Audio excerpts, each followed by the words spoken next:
Добрый день, уважаемые белорусы! Приветствуем вас в салоне отопительного оборудования Котлов Бай. Продолжаем вас знакомить с печами-каминами, топками, все, что нужно для отопления загородных домов. Сегодня у нас небольшой обзор российского производителя Экокамин. Модель называется Бавария 12. Цифра в названии означает номинальную мощность этого прибора. Вообще печь очень мощная, то есть 12 номинальных киловатт подразумевает отопление помещения где-то площадью в районе 100 квадратов. За счет чего это достигается? За счет большой и очень топки. То есть по габаритам топка имеет глубину 38 сантиметров, по ширине полена можно использовать длиной 50 сантиметров. То есть это очень большая закладка, то есть очень большие можно использовать дрова. Соответственно, и длительность горения возрастает, ну и, конечно же, мощность. Также можно использовать в помещении с меньшим объемом, с меньшей площадью. Не бойтесь этого, то есть всегда можно, например, заложить 3-4 полена и получить мощность 5 киловатт, 4 киловатта и тем самым регулировать нужную вам мощность. Но когда есть запас, когда нужно протопить быстро помещение, когда вы приехали, скажем, в загородный дом, нужно это сделать достаточно сжатые сроки, побыстрее, тогда можно использовать закладку 2/3 топки и получите отопление в течение часа до нужной температуры. Печь очень технологична, здесь есть все необходимые регулировки, то есть есть колосниковая подача, то есть воздух подается под колосник для горения, есть система чистое стекло, есть, так как большая мощность, подвод воздуха извне, снизу расположен патрубок для подсоединения, допустим, гофры 125, и воздух, попадая в топку, предварительно прогревается, чтобы не уменьшался КПД. Вторичный дождик здесь тоже присутствует. Топка футирована вермикулитом датского производства. Это снизило массу печи. Вермикулит получше температуру держит, повышает температуру в топке.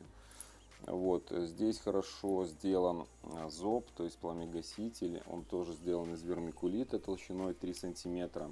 Причем он размещен в рамке, то есть из нержавейки, тем самым нагрузка на саму эту панель распределена, то есть он меньше будет деформироваться, трескаться и прослужит дольше. Вообще, то есть многие спрашивают по поводу футировки, насколько она долговечна, как долго служит, то есть это расходный элемент, такой же как и шнуры. То есть и меняется он в зависимости от интенсивности использования, где-то 5-7 лет, у кого-то и 10 лет служит. Меняются они легко, эти кирпичики можно заказать как на заводе, так можно выпилить из какого-то большого листа купленного, нарезать нужных размеров. И чтобы подольше прослужил вермикулит, например, нужно иначе растапливать печь, то есть первую закладку делать небольшую основную, а из небольшого количества щепок дров, то есть повышать температуру в топке постепенно. Тем самым вы температуру повышаете постепенно, и влага, которая собирается в вермикулите или шамоте, некоторые печки шамотом футируют, то есть влага потихоньку испаряется, и потом уже температура по мере испарения растет, вы можете подкладывать дрова, повышать температуру. То есть главное, чтобы это было постепенно, тогда шамот, вермикулит служит долго.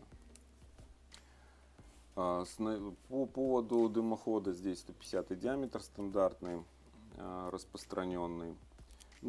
И по стеклам, по шнурам, это немецкий производитель, используется Экокамином. Что касается вообще всех конвекционных печей, в том числе и Баварии 12, то есть стенки, задняя стенка, боковые стенки, верхняя панель, они не так нагреваются, как в чугунных печах, каминах, потому что здесь идет конвекционный зазор, то есть воздушная прослойка между топкой и, собственно, стенкой. Поэтому ее можно ставить достаточно близко даже к горючим материалам, чего, вот, например, нельзя добиться от чугунных печей. По дизайну все лаконично. Здесь абсолютно строгие линии, то есть две регулировки вынесены на переднюю панель. Очень удобно, ничего лишнего. Удобная ручка с хорошим замком. Вот. И напоминаю, очень мощный, то есть 12 номинальных киловатт, это очень серьезная мощность. И простота, удобство в использовании. Вот это вот главные черты этой печки. Возможно, вам понравится другая. Переходите к нам в салон, будем рады. Ждем вас. Всего доброго.